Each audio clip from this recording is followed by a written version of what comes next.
Hello students, आज हम start करेंगे class 9th chapter of geography, natural vegetation and wild life. Okay, तो सबसे पहले introduction. Our country India is one of the 12th mega biodiversity countries of the world. अगर हम अपनी country में देखें तो यहाँ पर 12 मेगा बायोडाइवर्सिटी कंट्री हमारी कंट्री के अंदर। In our country we have around 47,000 plant species, और जिसकी वजह से हमारी कंट्री की जो प्लेस है वो 10th है in the world and 4th in the Asia and plant diversity में अगर हम कंपेयर करें तो। नेक्स्ट आपका आता है there are about 15,000 flowering plants in India. हमारी कंट्री में 15,000 फ्लावरिंग प्लांट्स, वो प्लांट्स जो कि फ्लावर प्रोड्यूस कर सकते हैं, जो एंजियोस्पर्म्स जिसके अंदर सारे प्लांट स्पीशीज आते हैं, and they account around 6% in the world total number of flowering plants. The country has many non-flowering plants भी यहाँ पे present है, जैसे such as ferns, algae and fungi। हमारी कंट्री में अप्रॉक्सीमेटली 90,000 स्पीशीज एनिमल्स की, as well as rich variety of fish and its fresh and marine waters.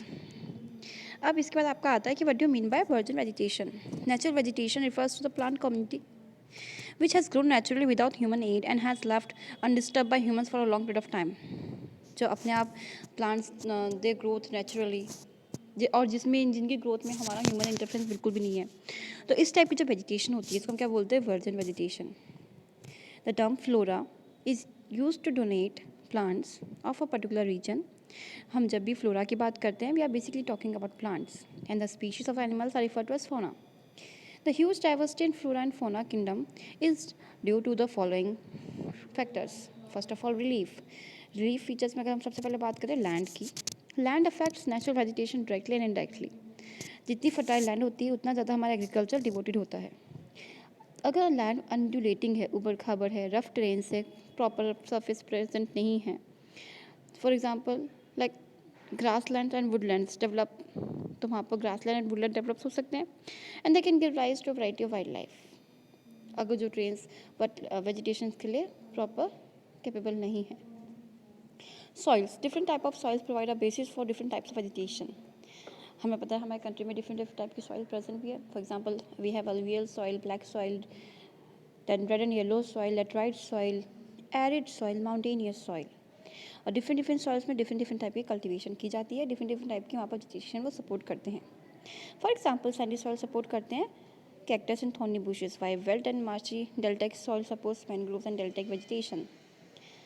And the soil at the hill slopes has conical trees. Climate भी एक हमारा बहुत important role play करता है different type of vegetation में। Temperature, photoperiod, precipitation. The character and extent of vegetation are mainly determined by temperature along with the humidity in the air, precipitation and soil. The fall in the temperature affect the vegetation and it's growth. अगर temperature कम होगा तो photosynthesis की rate कम होती है, transpiration कम होता है, तो इस टेम्परेचर कहीं ना कहीं बहुत इंपॉर्टेंट रोल प्ले करता है। Photoperiod, duration when sunlight is available to the plants. The variation on the sun duration of sunlight at different places due to the difference in altitude, season and duration of the day.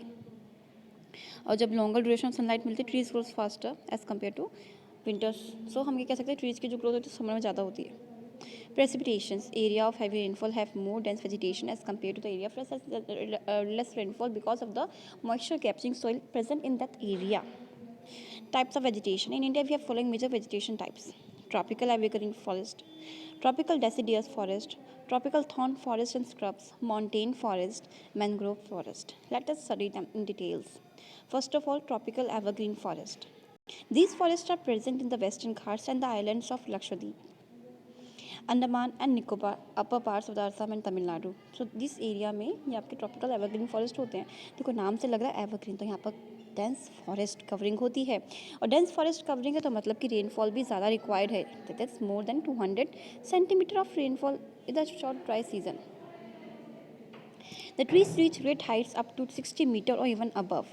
It has a vegetation of all kinds, like trees, shrubs, creepers, giving it multi-layer structure. These forests appear green all the year round.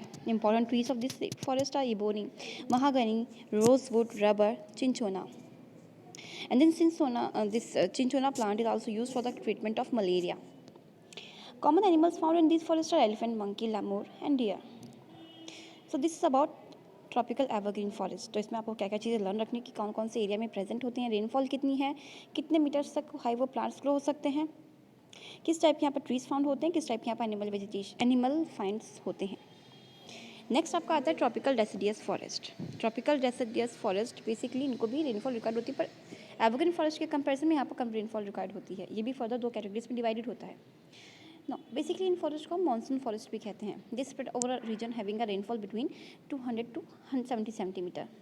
They shed their leaves about 6 to 8 weeks in their dry summer, मतलब कि 6 से 8 weeks में about जब गर्मी का मौसम होता है तो अपने लीव्स वो शेड कर देती हैं।